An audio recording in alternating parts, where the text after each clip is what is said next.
Je n'ai jamais parlé à mon fils de mon salaire mensuel de 48 000 $. Lorsqu'il m'a invité à rencontrer la famille riche de ma belle-fille, j'ai fait semblant d'être pauvre juste pour voir qui il était vraiment. Mais au moment où je suis entré, ils m'ont regardé de haut. Ils n'avaient aucune idée de qui j'étais vraiment. Je n'ai jamais parlé à mon fils Brady de mon salaire mensuel de 48 000 $, j'ai préféré choisir une vie simple. Alors, quand il m'a nerveusement invité à rencontrer les riches parents de sa fiancée, j'ai décidé de voir quel genre de personnes ils étaient vraiment, en me présentant comme un retraité en difficulté. Mais à l'instant où sa future belle-mère a dit « Ces restes sont parfaits pour vous, Peter, emportez-les à la maison », j'ai su exactement qui ils étaient. Et quand leurs cartes de crédit ont été refusées, ils n'ont jamais imaginé que le pauvre vieil homme qu'ils venaient d'humilier était en fait celui qui détenait tout le pouvoir. Écoutez attentivement. Laissez-moi vous dire qui je suis. Avant de vous révéler ma véritable identité, dites-moi. De quelle ville m'écoutez-vous? Et avez-vous déjà eu à prouver votre valeur à quelqu'un qui vous a jugé trop vite? Mon réveil a sonné à 5h30, comme tous les matins depuis 20 ans. Je suis sorti de mon lit étroit, mes pieds heurtant le parquet froid de mon modeste appartement de Denver. Pas de carrelage en marbre luxueux ici, juste du bois honnête, qui craquait avec l'âge et le caractère. Je me suis traîné jusqu'à ma petite cuisine, passant devant des meubles que la plupart des gens donneraient à Emmaüs. Ma cafetière était plus vieille que la carrière de pilote de mon fils, mais elle préparait toujours une tasse de café correcte. Tandis que la vapeur s'élevait de ma tasse ébréchée, j'ai jeté un coup d'œil à la pile de courrier sur mon comptoir. Des factures, pour la plupart, rien qui ne crie le style de vie d'un cadre supérieur. Ce que ces factures ne montraient pas, c'était le virement automatique qui arrivait sur mon compte chaque mois, 48 000 $, assez pour acheter une demeure à Cherry Hills Village, conduire une Tesla et porter des costumes de créateur. Au lieu de ça, je conduisais une Honda Civic de 10 ans et je faisais mes courses chez Target. Mes voisins pensaient probablement que j'étais juste un autre retraité qui joignait les deux bouts. La vérité était plus compliquée. En tant que directeur régional de Rocky Mountain Renewable Energy, je supervisais des parcs éoliens du Colorado à la Californie, et je gérais des budgets qui pourraient financer de petites villes. Mais quand je rentrais dans cet appartement, j'étais juste un homme comme un autre, en jean délavé. Mon téléphone a sonné alors que je beurrais une tartine. Le nom de Brady s'est affiché à l'écran. Bonjour, papa. La voix de mon fils était chaleureuse, mais il y avait autre chose aussi. De la nervosité. Salut, fiston. Tu es debout tôt pour un pilote. En fait, c'est pour ça que j'appelle. Il a fait une pause. Les parents de Sailor sont en visite ce week-end. Ils veulent te rencontrer. J'ai posé mon café. C'est gentil. J'aimerais les rencontrer aussi. Ce sont des chefs d'entreprise prospères. Un groupe de restaurants, 8 établissements. Une autre pause. Papa, juste, tu sais, habille-toi bien. D'accord? Voilà. Mon fils de 32 ans, pilote de ligne accompli, inquiet que son vieux père puisse lui faire honte. Brady n'avait aucune idée que mon salaire mensuel pourrait acheter l'un de ses restaurants sans problème. Bien sûr, fils. Je vais dépoussiérer ma belle chemise. Merci, papa. On les rencontre samedi soir au Broadmoor. Le Broadmoor. Je le connaissais bien. J'y avais organisé des dîners d'entreprise, signé des contrats d'1 million de dollars dans leur salle de conférence. Mais Brady ne le savait pas. Pour lui, j'étais juste un simple agent d'entretien qui avait tant bien que mal réussi à mettre assez de côté pour sa retraite. Après avoir raccroché, je suis resté dans mon salon, regardant les meubles usés, la télévision basique, les murs nus. J'avais construit cette vie délibérément, élevé Brady pour qu'il comprenne que la valeur venait du caractère, pas des comptes en banque. Mon propre père avait été concierge, ma mère couturière. Il m'avait appris que l'argent était un outil, pas une identité. Mais maintenant, mon fils avait honte de moi, inquiet que son pauvre père ne soit pas à la hauteur de la famille prospère de sa fiancée. J'avais passé 4 décennies dans les affaires, et j'avais appris quelque chose d'important.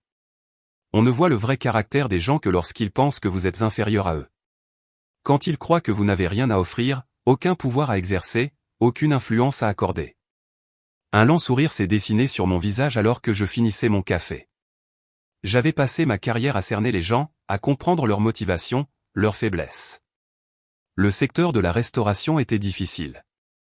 Je le savais bien grâce aux contrats énergétiques que j'avais signés avec des groupes hôteliers au fil des ans. La soirée de samedi allait être très intéressante, en effet. La famille Chambers était sur le point de rencontrer le père de Brady. Histoire de grand-père, histoire vraie, mon déguisement pour le test. Ils avaient leurs attentes concernant les chefs d'entreprise prospères et les simples travailleurs. J'avais 5 jours pour me préparer, 5 jours pour décider exactement comment cette rencontre se déroulerait. Ils n'avaient aucune idée de ce qui les attendait. Les recherches ont commencé le mardi après-midi. J'ai sorti mon ordinateur portable, rien d'extraordinaire, juste un Dell basique que j'avais acheté il y a 3 ans, et j'ai commencé à fouiller sur le Chambers Restaurant Group. Leur site web était soigné et professionnel, 8 établissements à travers le Colorado, de Denver à Vail, une entreprise familiale depuis 1987. Le discours d'entreprise habituel sur l'excellence de l'accueil et le service aux communautés avec fierté. Les revues économiques locales brossaient un tableau plus clair.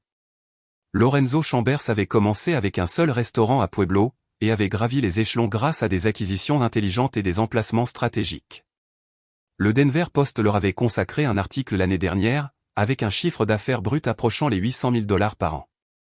Respectable, mais pas vraiment le territoire du Fortune 500. J'ai mis quelques articles en favoris, mémorisé les détails clés. 8 restaurants, 37 ans d'activité, une expansion récente sur le marché des stations de ski. Ce n'étaient pas des milliardaires, mais ils avaient bien réussi. Assez bien pour se forger des opinions sur qui avait sa place à leur table. Mercredi matin, j'ai fouillé dans mon placard de rangement, à la recherche de vêtements que je n'avais pas portés depuis des décennies. Là, derrière des décorations de Noël et de vieilles déclarations d'impôts, j'ai trouvé ce que je cherchais. Mes chemises de travail originales des parcs éoliens, en coton bleu délavé, avec des taches permanentes de liquide hydraulique. L'écusson nominatif avait été retiré depuis longtemps. Les bottes étaient là aussi. Des Timberland à bout d'acier qui avaient connu le vrai labeur, le vrai temps. Je les ai essayées, elles m'allaient encore, bien qu'elles me semblaient étranges après des années de tenue décontractée. Le miroir m'a montré un homme différent, quelqu'un qui travaillait de ses mains, s'inquiétait des heures supplémentaires, comptait chaque dollar. C'était comme remonter le temps, revenir à celui que j'avais été avant les promotions, avant le bureau de direction. Jeudi, je me suis entraîné. Cela semble ridicule, mais je marchais différemment dans ces vêtements, je parlais différemment, je baissais les épaules, j'adoucissais ma voix, j'ajoutais de l'hésitation là où la confiance vivait autrefois. J'ai étudié mon reflet, mémorisant la posture de l'humilité, l'expression de quelqu'un reconnaissant pour toute gentillesse qui se présentait. Brady a appelé vendredi soir, juste au moment où je réchauffais un plat surgelé. « Papa, je voulais te donner plus de détails pour demain. » Sa voix portait la même énergie nerveuse. La famille Chambers, ils sont vraiment quelque chose. Lorenzo possède 8 restaurants et Cordelia gère les opérations. Ils ont une maison à Cherry Hills Village. Conduisent des BMW assortis. J'ai remué mes macaronis au fromage, le laissant parler. C'est leur dit que ce sont des gens généreux, mais ils ont des exigences élevées. Ils croient, eh bien, au succès, à la construction de quelque chose de significatif dans sa vie. On dirait des gens bien, ai-je dit prudemment. Ils le sont. Je veux juste que tout se passe bien demain soir. Après avoir raccroché, je me suis assis dans ma cuisine, en proie au doute. Étais-je injuste? Peut-être que la famille Chambers me surprendrait. Peut-être qu'ils verraient au-delà des apparences, qu'ils traiteraient un agent d'entretien à la retraite avec un respect sincère. Mais les mots de Brady résonnaient, exigences élevées, succès, construire quelque chose de significatif. Des mots de code, des manières polies de dire qu'ils mesuraient les gens à leur réalisation, leur statut, leur valeur sur le papier. J'avais élevé mon fils pour qu'il soit meilleur que ça. Apparemment, j'avais échoué quelque part en cours de route. Samedi matin est arrivé, gris et froid, un temps de novembre typique au Colorado. Je me suis habillé lentement, délibérément, la vieille chemise de travail, le jean délavé, les bottes qui avaient marché dans la boue et près des machines. J'ai pris mon portefeuille le plus simple, en cuir noir usé, contenant exactement 43 $ en espèces et une carte de débit basique. Cachée derrière, à peine visible, se trouvait une autre carte, complètement différente. Noire, lourde, avec mon nom gravé en argent, mais celle-là resterait cachée pour l'instant. Le trajet jusqu'à Colorado Springs prendrait 90 minutes. 90 minutes pour me transformer complètement de Peter Crawford, directeur régional, Apet, le retraité qui a réparé des éoliennes pendant 30 ans. J'ai démarré la Honda et je me suis engagé sur LI 25 Sud. Les montagnes se dressaient devant moi, enneigées et éternelles. Quelque part dans ces sommets se trouvait le Broadmoor, où les futurs beaux-parents de mon fils attendaient de rencontrer l'homme qui l'avait élevé. Il était temps de voir quel genre de personnes ils étaient vraiment. Histoire de grand-père, histoire vraie, la rencontre avec la riche belle famille le Broadmoor se dressait devant moi comme quelque chose d'un autre monde. Des pelouses manucurées s'étendaient en ligne parfaite. Des fontaines scintillaient sous les lumières du soir et des voitures de luxe remplissaient l'allée circulaire. Des BMW, des Mercedes, quelques Tesla. Ma Honda ressemblait à un tas de rouille au milieu de pur sang. Je me suis garé dans le coin le plus éloigné du parking, vérifiant mon reflet une dernière fois. La chemise de travail était ample sur ma carrure, les bottes éraflées et pratiques. Parfait. J'ai attrapé mon portefeuille usé, verrouillé la voiture, et j'ai marché vers l'entrée. Le hall m'a frappé avec ses sols en marbre, ses lustres en cristal, et le doux murmure de la richesse. Les clients passaient en vêtements de marque, leur conversation parsemée de discussions sur les saisons de ski et les collections de vins. Je sentais chaque regard sur moi, cataloguant mon apparence, me classant dans la catégorie « n'a pas sa place ici ». Papa. La voix de Brady a percé la musique d'ambiance. Il s'est approché d'un pas rapide, Sailor à ses côtés. Mon fils était élégant dans son blazer bleu marine, l'image parfaite du pilote à succès, mais son sourire semblait forcé, ses épaules tendues. « Tu as fait bonne route ?» a-t-il dit, sans vraiment croiser mon regard. Le trafic était fluide. Je me suis tourné vers Sailor, tendant ma main. Vous devez être Sailor. Brady parle de vous constamment. Elle m'a serré brièvement la main, sa poignée polie mais distante. Ravi de vous rencontrer, monsieur Crawford. Son sourire était étudié, du genre que les hôtesses de l'air perfectionnent pour les passagers difficiles. Elle portait une robe crème qui coûtait probablement plus que mon budget d'épicerie mensuel. Mes parents sont déjà à table, a-t-elle dit en désignant le restaurant. Ils sont impatients de vous rencontrer. Nous avons traversé des couloirs bordés de peinture à l'huile et de fleurs fraîches. D'autres clients saluaient Brady et Sailor, m'ignorant complètement. J'aurais tout aussi bien pu être invisible. Le restaurant était tout en bois sombre et éclairage tamisé, les tables espacées pour des conversations privées. Dans le coin, près des fenêtres donnant sur le terrain de golf, était assis un couple qui ne pouvait être que les Chambers. Lorenzo était un homme imposant, aux cheveux argentés et confiant, portant un costume qui semblait avoir été taillé la veille. Cordelia était assise à côté de lui, élégante dans une robe de soie émeraude, ses bijoux captant la lumière. Ils ont levé les yeux à notre approche, et j'ai vu leur visage changer. Le sourire accueillant de Lorenzo a légèrement vacillé. Les yeux de Cordelia ont balayé mes vêtements, mes bottes, mon apparence générale. L'évaluation a été rapide, approfondie, et sans équivoque, dédaigneuse. « Maman, papa » a dit Sailor, « voici le père de Brady, Peter Crawford. » Lorenzo s'est levé, tendant la main. Sa poignée était ferme, celle d'un homme d'affaires, forte, mais brève. « Peter, ravi de vous rencontrer. Je suis Lorenzo. Voici ma femme, Cordelia. » Cordelia a offert sa main comme si elle accordait une faveur. Quel plaisir de rencontrer enfin le père de Brady. Le serveur est apparu, nous guidant vers nos sièges. D'une manière ou d'une autre, je me suis retrouvé sur la chaise d'eau à la vue, celle qui était légèrement bancale.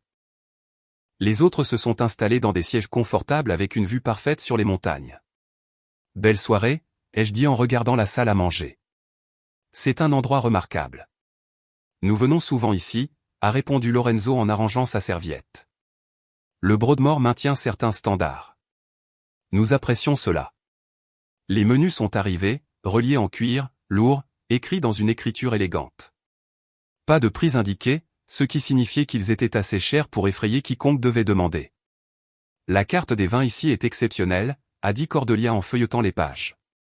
Nous envisageons d'ajouter certaines de ces sélections à nos restaurants. 8 établissements maintenant, a ajouté Lorenzo, sa voix pleine de fierté. J'ai commencé avec un petit restaurant à Pueblo, et j'en ai fait quelque chose de substantiel. Brady s'est agité sur son siège. Papa travaillait dans l'énergie, les parcs éoliens principalement. Comme c'est intéressant, a dit Cordelia sur un ton qui suggérait que ce n'était pas intéressant du tout. Ça a dû être un travail exigeant. Le serveur est revenu, stylo en main. Puis-je commencer par vous servir des cocktails ce soir? Lorenzo a commandé un scotch à 25 $. Cordelia a choisi un vin d'une bouteille qui coûtait probablement plus que ce que j'avais dépensé en épicerie ce mois-ci. Brady et Sailor ont suivi avec des sélections haut de gamme. Juste de l'eau pour moi, ai-je dit. De l'eau glacée, c'est bien. Le serveur a hoché la tête et a disparu. Un silence gênant s'est installé à table, seulement rompu par le léger cliquetis des couverts des tables voisines. Lorenzo s'est raclé la gorge, se penchant légèrement en avant. Alors, Peter, parlez-nous de vous. Histoire de grand-père, histoire vraie, leur vraie couleur se révèle, la question flottait dans l'air comme un parfum de luxe. J'ai croisé les mains sur la nappe blanche, laissant passer un instant avant de répondre. Eh bien, j'ai passé la plupart de ma carrière à faire de la maintenance. Des installations énergétiques principalement, des parcs éoliens dans le Colorado et le Wyoming. J'ai gardé une voix humble. Un travail honnête, rien de glamour. Lorenzo a hoché la tête, me cataloguant déjà. L'énergie éolienne, c'est en pleine croissance de nos jours. De l'énergie propre, bonne pour l'environnement. J'ai eu la chance de faire partie de quelque chose de significatif. Cordelia s'est penchée en avant, ses boucles d'oreilles en émeraude captant la lumière. Oh, comme c'est pratique. Ça a dû être un travail physique exigeant. Tout ce travail manuel. La façon dont elle a dit « travail manuel » donnait l'impression que c'était une maladie. Ça ne me dérangeait pas. Il y a une satisfaction à faire en sorte que les choses fonctionnent. Sailor est intervenue, sa voix douce comme le miel, pleine de condescendance. C'est tellement admirable la façon dont vous adoptez ce style de vie simple, Peter. Tout le monde ne peut pas apprécier le minimalisme comme vous le faites. Brady s'est tortillé, mal à l'aise. Papa a toujours été indépendant. L'indépendance est merveilleuse, a coupé Lorenzo en douceur. Mais nous avons tous besoin du soutien de la famille. C'est ce qui nous rend humains. Les entrées sont arrivées. Des arrangements délicats qui ressemblaient à de l'art. J'avais choisi la salade la plus simple. Elle valait probablement quand même un repas complet chez des nièces. Alors vous êtes à la retraite maintenant, a poursuivi Lorenzo. Un revenu fixe, j'imagine. Je m'en sors. Je n'ai pas besoin de grand-chose. Cordelia a émis un son compatissant. Les hivers à Denver doivent être difficiles pour quelqu'un de votre âge vivant seul. Les factures de chauffage. Je me débrouille bien. Je garde le thermostat bas. Brady fixait son assiette, visiblement mal à l'aise. Sailor a posé une main possessive sur son bras. Je m'inquiète juste que Brady ait à penser à des responsabilités supplémentaires, a dit Sailor doucement. Il travaille déjà si dur. L'horaire d'un pilote est exigeant, sans soucis supplémentaires. Voilà. J'étais un fardeau, un passif que Brady devrait gérer. Lorenzo a levé son scotch. La famille, c'est tout, Peter. Quand nous avons bâti notre entreprise de restauration, nous l'avons fait en pensant à l'héritage, à la création de quelque chose de substantiel. 8 établissements maintenant, a ajouté Cordelia fièrement. Parti de rien, juste avec de la détermination. C'est impressionnant, ai-je dit, et je le pensais. Le secteur de la restauration vous en apprend sur les gens, sur la valeur, la qualité. On apprend à reconnaître ce qui dure et ce qui ne dure pas, un autre commentaire chargé de sous-entendus. J'étais apparemment dans la catégorie « ne dure pas ». Brady a retrouvé sa voix. Papa m'a aussi appris le travail acharné. À bien faire son travail. Bien sûr, a dit Cordelia rapidement. Tout travail honnête a sa dignité, mais leur ton suggérait le contraire. Le succès signifie différentes choses, a poursuivi Lorenzo. Certaines personnes se contentent de la simplicité. D'autres veulent construire quelque chose de plus grand. Sailor a hoché la tête. C'est pourquoi Brady et moi nous entendons si bien. Nous avons tous les deux des ambitions qui vont au-delà du simple fait de joindre les deux bouts. L'implication était claire. J'étais du genre à joindre les deux bouts, l'homme qui visait bas et réalisait peu. J'ai pris une autre bouchée de salade hors de prix, laissant leurs paroles s'installer. Autour de nous, d'autres convives savouraient leur repas coûteux, leurs suppositions confortables sur qui avait sa place ici. La famille devrait prendre soin les uns des autres, a finalement dit Lorenzo, ses yeux rencontrant les miens directement. Ne pensez-vous pas, Peter? J'ai hoché la tête lentement, comme si je considérais la sagesse de ses paroles. Je suppose qu'il le devrait. Histoire de grand-père, histoire vraie, l'offre de charité insultante. Les plats principaux sont arrivés avec une précision théâtrale, des serveurs en chemise blanche impeccable présentant les assiettes comme des artefacts précieux. Le steak de Lorenzo semblait coûter plus cher que ma facture d'électricité mensuelle. Le saumon de Cordelia était artistiquement arrangé avec des micro-pousses que je ne pouvais pas prononcer. Ma poitrine de poulet, l'option la plus modeste, était tout de même accompagnée d'assez de garniture pour nourrir une petite famille. Exactement, a dit Lorenzo, coupant sa viande avec une précision chirurgicale. C'est pourquoi Cordelia et moi voulions avoir cette conversation ce soir. Nous avons eu la chance de réussir, et nous croyons au partage de cette bénédiction. Il a fait une pause pour mâcher, laissant le poids de sa générosité s'installer sur la table. Saylor s'est penché en avant, sa voix douce empreinte d'une inquiétude fabriquée. Brady travaille si incroyablement dur, Peter. Tous ces vols à travers le pays, l'horaire irrégulier, la pression de garder les passagers en sécurité. Je veux juste qu'il se concentre sur sa carrière, sans aucune distraction.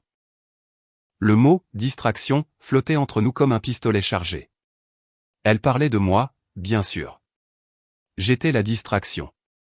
Le père vieillissant, qui pourrait avoir besoin d'aide, qui pourrait appeler à des moments inopportuns, qui pourrait obliger Brady à choisir entre sa femme et son vieux père. Ce que Saylor veut dire, a poursuivi Lorenzo, c'est que les jeunes couples ont besoin d'espace pour construire leur fondation, pour établir leurs propres traditions, leurs propres priorités. Brady a posé sa fourchette. Ce n'est pas nécessaire. Papa n'a pas besoin. J'ai posé doucement ma main sur son bras, sentant la tension dans ses muscles. C'est bon, fils. Ils ont de bonnes intentions. Lorenzo a souri triomphalement. Vous voyez, votre père comprend. C'est un homme pratique. Cordelia s'est tamponné les lèvres avec sa serviette. Nous avons beaucoup réfléchi à cela, Peter. Une allocation mensuelle, rien d'extravagant, mais assez pour vous assurer d'être à l'aise. Peut-être $500, $600. Le montant était soigneusement calculé, assez pour leur paraître généreux, pas assez pour vraiment changer ma vie. Assez pour me rendre reconnaissant, dépendant, gérable. C'est très gentil, ai-je dit doucement, jouant mon rôle. Mais je ne pourrais pas accepter la charité. Ce n'est pas de la charité, a dit Lorenzo rapidement. C'est un investissement familial. Nous investissons dans la tranquillité d'esprit de Brady et le bonheur de Saylor. Quand ils n'auront pas à s'inquiéter de votre situation, ils pourront se concentrer sur la construction de leur avenir ensemble. Ma situation, comme si la pauvreté était une maladie que j'avais contractée par de mauvais choix de vie. Et en retour, a ajouté Cordelia doucement, nous vous demanderions juste de leur laisser de l'espace, de les laisser établir leur mariage sans se sentir obligés de prendre de vos nouvelles constamment. Le jeune amour a besoin d'espace pour respirer. La mâchoire de Brady s'est crispée. Maman, Cordelia, ce n'est pas, Brady, chérie, l'a interrompu Saylor, sa main retrouvant la sienne. Ils essaient d'aider. Nous voulons tout ce qu'il y a de mieux pour tout le monde. Le restaurant bourdonnait autour de nous des bruits confortables de la richesse, le tintement du cristal, des rires étouffés, le doux murmure de gens qui ne s'étaient jamais souciés des factures de chauffage ou des budgets d'épicerie. À une table voisine, une femme montrait des photos de ses récentes vacances en Europe. Pensez-y de manière pratique, a insisté Lorenzo. $600 par mois, peut-être 7 cents si nécessaire. C'est de l'argent réel pour quelqu'un avec un revenu fixe. Ça pourrait faire la différence entre lutter et vivre dignement. Vivre dignement, comme si la dignité pouvait s'acheter en mensualité. Nous ne vous demandons pas de disparaître, a clarifié Cordelia. Juste de comprendre que Brady a une nouvelle vie maintenant, de nouvelles responsabilités, une femme qui mérite toute son attention. J'ai regardé autour de la table le sourire confiant de Lorenzo, la compassion étudiée de Cordelia, la douceur calculée de Saylor, et mon fils, déchiré entre la loyauté et la pression sociale, essayant de naviguer dans des eaux où il n'avait jamais appris à nager. C'est très généreux de votre part, ai-je finalement dit. Je vais devoir y réfléchir. Lorenzo a levé son verre de vin. Bien sûr, prenez tout le temps qu'il vous faut. Mais souvenez-vous, Peter, la fierté coûte cher.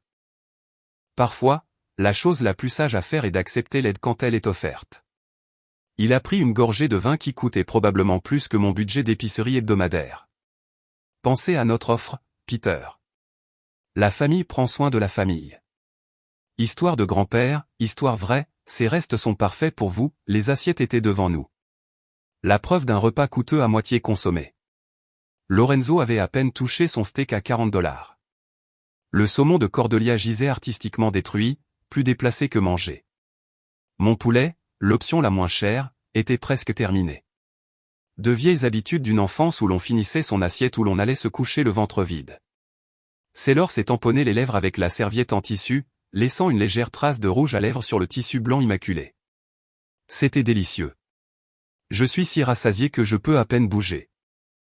Les portions ici sont toujours généreuses, a convenu Lorenzo, se penchant en arrière dans sa chaise avec l'air satisfait d'un homme qui ne s'était jamais soucié du coût d'un repas. Cordelia a attiré l'attention du serveur d'un geste subtil, le genre que les riches perfectionnent pour appeler le service. « Excusez-moi, pourriez-vous s'il vous plaît emballer ces restes ?» Le jeune serveur a hoché la tête professionnellement.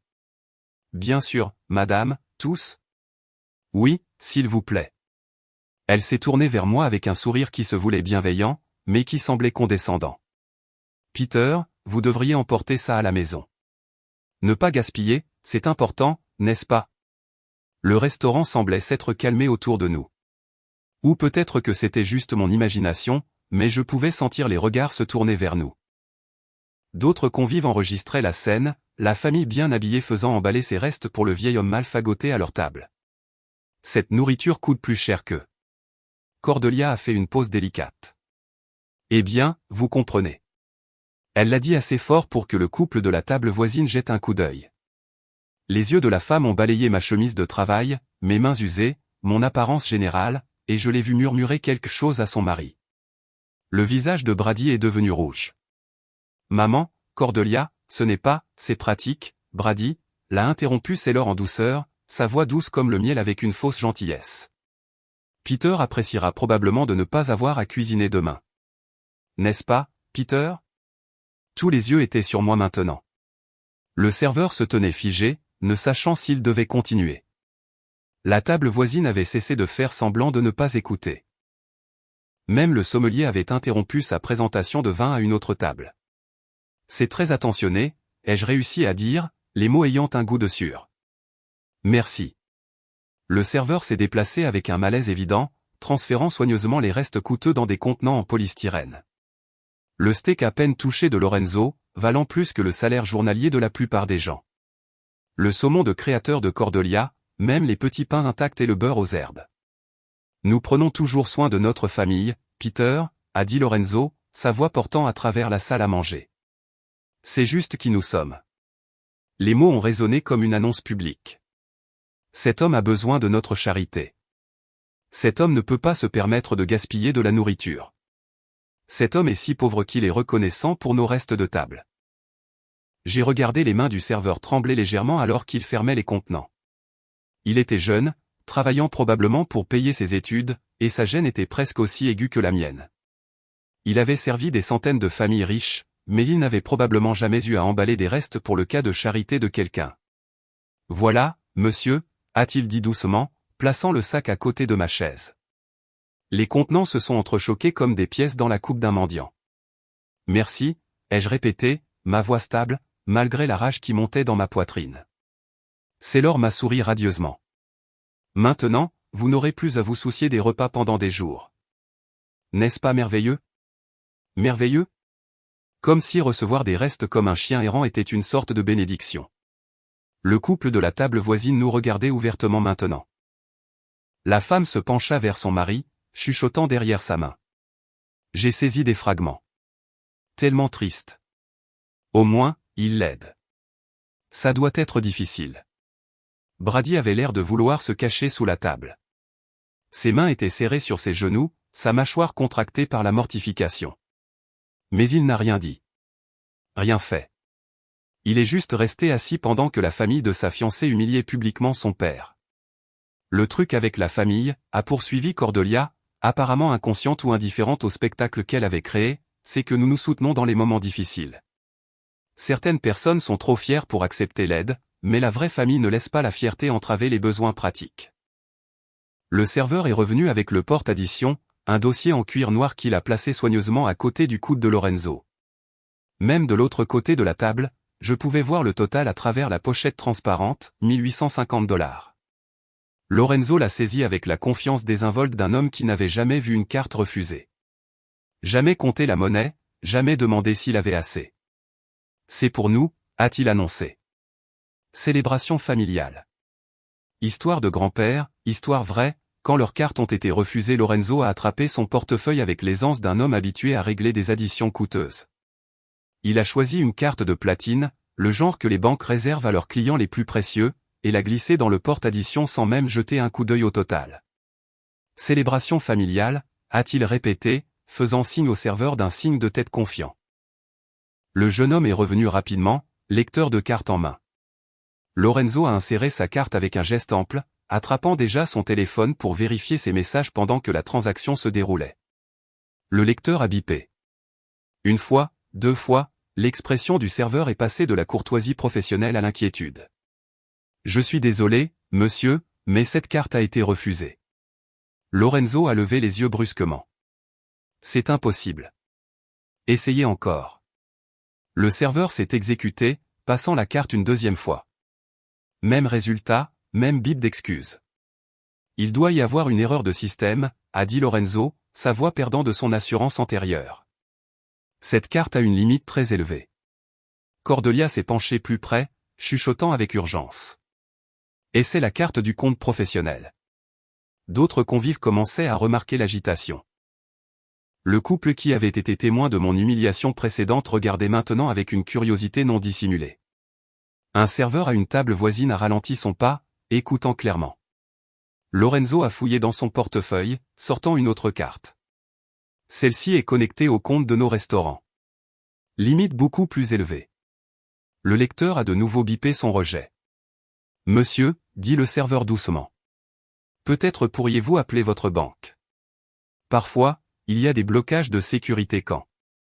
Je sais comment fonctionnent les cartes de crédit, a sèchement répliqué Lorenzo, son visage rougissant. Il vérifiait frénétiquement son téléphone maintenant, parcourant les applications bancaires, son sang-froid antérieur s'évaporant. Le silence à notre table était assourdissant. Brady fixait ses mains. Le sourire parfait de Sailor s'était figé.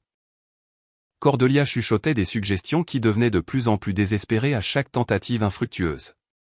Peut-être que je pourrais aider, ai-je dit doucement. Tous les yeux se sont tournés vers moi. Lorenzo a interrompu sa vérification frénétique de téléphone. J'ai fouillé dans mon portefeuille usé, dépassant la carte de débit basique, et j'ai sorti l'autre carte, celle que j'avais gardée cachée. Du métal noir lourd, sans limite de dépense, mon nom gravé en lettres d'argent. Peter Crawford, directeur régional. Toute l'attitude du serveur a changé à l'instant où il l'a vu. Ses yeux se sont écarquillés de reconnaissance. Il avait probablement vu moins d'une douzaine de ces cartes dans sa carrière. Bien sûr, monsieur Crawford, a-t-il dit avec un respect renouvelé. Je vais traiter cela immédiatement. La transaction s'est déroulée en quelques secondes. Pas de bip, pas de refus, pas de drame, juste l'efficacité silencieuse d'un pouvoir d'achat d'entreprise illimité. En fait, ai-je dit alors que le serveur se préparait à partir. Il y a quelque chose que vous devriez tous savoir sur moi. La table est devenue silencieuse. Même les convives voisins semblaient se pencher. Je ne suis pas exactement un agent d'entretien à la retraite. J'ai gardé une voix calme, conversationnelle. Je suis le directeur régional de Rocky Mountain Renewable Energy. Nous gérons des parcs éoliens et solaires dans cet état. La bouche de Brady s'est ouverte. Papa, pourquoi tu ne me l'as jamais dit? Parce que je voulais que tu grandisses en comprenant que la valeur d'une personne ne se mesure pas à son salaire. Je me suis tourné vers Lorenzo, dont le visage était devenu pâle. Mon salaire est de 48 000 $ par mois. Cordelia a eu un petit hoquet. Mais voici la partie intéressante, Lorenzo. Je me suis penché légèrement en avant. Votre groupe de restaurants consomme pas mal d'électricité. 8 établissements, des cuisines industrielles, des chambres froides, des systèmes de chauffage et de climatisation fonctionnant 24 heures sur 24. Les yeux de Lorenzo se sont écarquillés alors que la compréhension commençait à poindre. Votre facture d'énergie mensuelle s'élève en moyenne à 28 000 $, chaque mois, depuis 3 ans. J'ai souri. Je examine et approuve personnellement tous les contrats de plus de 25 000 $. Le silence était absolu. Même le bruit ambiant du restaurant semblait s'estomper. Vous voyez, Lorenzo, vous ne rencontrez pas seulement le père de Brady ce soir. Vous dînez avec votre fournisseur d'énergie, l'homme qui approuve le maintien de vos lumières allumées, de vos congélateurs en marche, de vos restaurants opérationnels. J'ai laissé cela s'imprégner un instant. En fait, vous êtes l'un de nos clients commerciaux les plus précieux. J'ai probablement signé une douzaine de contrats avec votre entreprise au fil des ans. Lorenzo me fixait comme si je venais d'annoncer que j'étais d'une autre planète.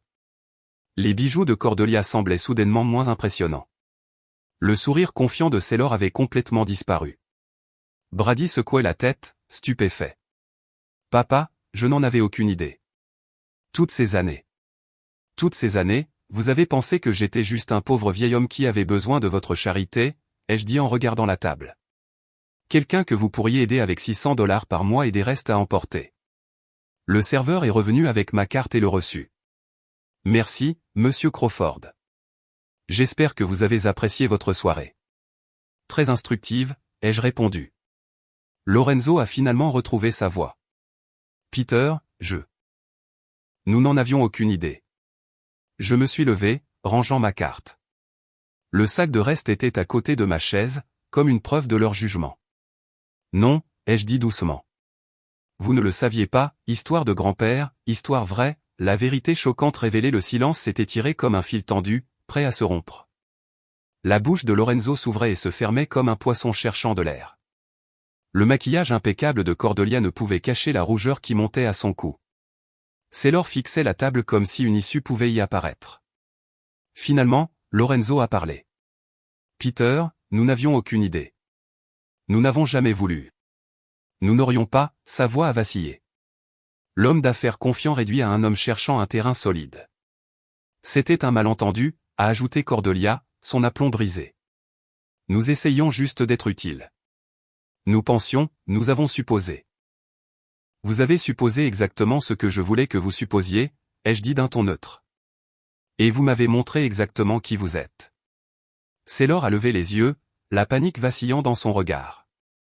Monsieur Crawford, j'espère que vous ne pensez pas que nous avons été irrespectueux. Nous nous soucions sincèrement du bonheur de Brady. Vraiment, ai-je demandé. Ou vous souciez-vous de ce que Brady peut fournir, de son salaire de pilote, de sa stabilité, de la façon dont il s'intègre parfaitement dans votre monde? La table voisine avait cessé de faire semblant de ne pas écouter. D'autres convives tendaient le cou, avides de drame. J'ai soulevé le sac de reste à côté de ma chaise, ses contenants en polystyrène un rappel silencieux de leur jugement. Ceci est dans ma voiture maintenant, Cordelia. Très attentionné de votre part de vous assurer que je ne mourrai pas de faim, elle a grimacé comme si je l'avais frappée. Et Lorenzo, ai-je poursuivi, chaque mois, quand vos factures d'énergie passeront sur mon bureau, $28 000 à temps. Je me souviendrai de cette soirée. Je me souviendrai de la façon dont vous avez traité un homme que vous pensiez n'avoir rien. Brady s'est levé brusquement. Papa, pouvons-nous parler en privé? Nous nous sommes dirigés vers l'entrée du restaurant. Son visage était un mélange de honte, d'étonnement et de quelque chose qui ressemblait à du soulagement. Je suis désolé, a-t-il dit doucement. Je suis désolé d'avoir eu honte de toi. Désolé de ne pas t'avoir plus défendu. Désolé de les avoir laissés te traiter comme ce que je semblais être, ai-je terminé. Brady, tu m'as défendu. Peut-être pas aussi fermement que tu aurais pu, mais tu as essayé. Ça compte. Mais pourquoi ne m'as-tu jamais parlé de ton travail, de ton salaire, de tout ça? J'ai regardé mon fils, cet homme bon que j'avais élevé, qui s'était perdu dans les attentes des autres. Parce que je voulais que tu respectes les gens pour ce qu'ils sont, pas pour ce qu'ils ont. Que tu comprennes que la valeur ne se mesure pas à un compte en banque. Je le comprends, a-t-il dit. Je l'ai appris de toi. Vraiment? Alors pourquoi étais-tu nerveux à l'idée que je les rencontre? Pourquoi me demander de bien m'habiller? Ses épaules se sont affaissées. Parce que je me suis laissé prendre dans leur monde. J'ai commencé à me voir à travers leurs yeux, et j'avais peur qu'ils te voient de la même manière. Nous sommes retournés à la table. La famille Chambers s'était assise, figée, un malaise épais dans l'air. Sailor, ai-je dit, Brady mérite quelqu'un qu'il aime pour ce qu'il est, pas pour ce qu'il fournit ou pour son apparence dans le monde de votre famille. Si tu ne peux pas être cette personne, laisse-le trouver quelqu'un qui le peut. Ses yeux se sont remplis de larmes, mais elle a hoché la tête. Lorenzo, Cordelia, ai-je ajouté, vous avez bâti quelque chose d'impressionnant avec vos restaurants, mais le succès sans caractère n'est qu'un vide coûteux. J'ai pris mes clés. Merci pour le dîner. C'était instructif. Le trajet de retour à Denver a été silencieux pendant 20 minutes. Puis Brady a parlé. Qu'est-ce qui se passe maintenant? Maintenant, tu décides quel genre d'homme tu veux être. Quel genre de mari? Quel genre de père un jour? Si tu construiras une vie sur les apparences ou sur la substance. Et c'est l'or? C'est à toi de décider. Mais souviens-toi, si quelqu'un ne t'aime que lorsque tu réussis, que se passe-t-il quand la vie devient difficile? Nous avons roulé dans l'obscurité des montagnes. Les phares fendant la nuit. En dessous de nous, les lumières de Denver s'étalaient comme des diamants épars. Papa? Oui. Je suis fier de toi. Pas à cause de ton travail ou de ton argent, mais parce que tu m'as appris quelque chose ce soir sur la dignité et la façon de traiter les gens. C'est tout ce que j'ai toujours voulu, fils. Me parleras-tu de ton travail un jour? La vraie histoire. J'ai souri. J'aimerais beaucoup. Alors que nous arrivions à mon complexe d'appartements, Brady a regardé autour de lui avec de nouveaux yeux. Tu pourrais vivre n'importe où. Pourquoi ici? Parce que c'est suffisant, ai-je dit. Parce que je n'ai pas besoin de prouver quoi que ce soit à qui que ce soit, sauf apparemment à ceux qui pensent que la valeur d'un homme peut se mesurer à son adresse. La famille Chambers a aussi appris quelque chose ce soir. Peut-être, mais ce n'est pas pour ça que je l'ai fait. Je l'ai fait pour toi, pour te montrer que le respect ne s'achète ni ne s'hérite. Il se gagne par la façon dont tu traites les autres, surtout ceux que tu penses ne rien pouvoir t'offrir. Nous sommes restés assis en silence un moment, père et fils se comprenant mieux que nous ne l'avions fait depuis des années. Histoire de grand-père, histoire vraie, justice rendue et leçons apprises, merci, papa. De rien, fils. En repensant à cette soirée au Broadmoor, j'ai réalisé que Dieu avait un plan depuis le début. Il m'a placé dans une situation où je pouvais enseigner, non seulement à la famille Chambers, mais aussi à mon propre fils, la véritable signification de la valeur. Comme je l'ai appris tout au long de ma vie, le Tout-Puissant ne nous mesure pas à nos comptes en banque ou à nos titres professionnels. Il nous mesure à la façon dont nous traitons les autres, surtout ceux que nous pensons être inférieurs à nous. Cette histoire vraie m'a appris que nous devons parfois nous mettre à la place des autres pour comprendre leur cœur. Les histoires de grand-père que mon propre père me racontait sur le respect et la dignité ont soudainement pris tout leur sens cette nuit-là. Quand Dieu nous donne le succès, ce n'est pas pour nous élever au-dessus des autres, mais pour nous rendre humbles et nous rappeler notre responsabilité de traiter tout le monde avec bonté. Brady a appris quelque chose de précieux ce soir-là. Que la plus grande richesse de son père n'était pas le salaire mensuel de 48 000 $, mais les valeurs que j'ai essayé de lui inculquer. Ces histoires de grand-père deviennent l'héritage que nous transmettons, la véritable histoire de qui nous sommes vraiment quand personne ne regarde. La véritable histoire est simple. Ne jugez jamais quelqu'un sur son apparence ou ses circonstances. Vous ne savez jamais si la personne que vous méprisez pourrait être celle qui contrôle votre destinée. Plus important encore, les histoires de grand-père comme celle-ci nous rappellent que le caractère est la seule monnaie qui compte vraiment aux yeux de Dieu. Que pensez-vous de cette leçon? Avez-vous déjà vécu quelque chose de similaire où les apparences étaient trompeuses? Partagez vos pensées dans les commentaires ci-dessous. J'adorerais lire vos propres histoires sur le respect et la dignité. Si cela a touché votre cœur, veuillez le partager avec d'autres qui pourraient avoir besoin de ce rappel. Et n'oubliez pas de vous abonner pour plus de leçons de vie significatives. Parfois, les vérités les plus puissantes viennent des situations les plus inattendues.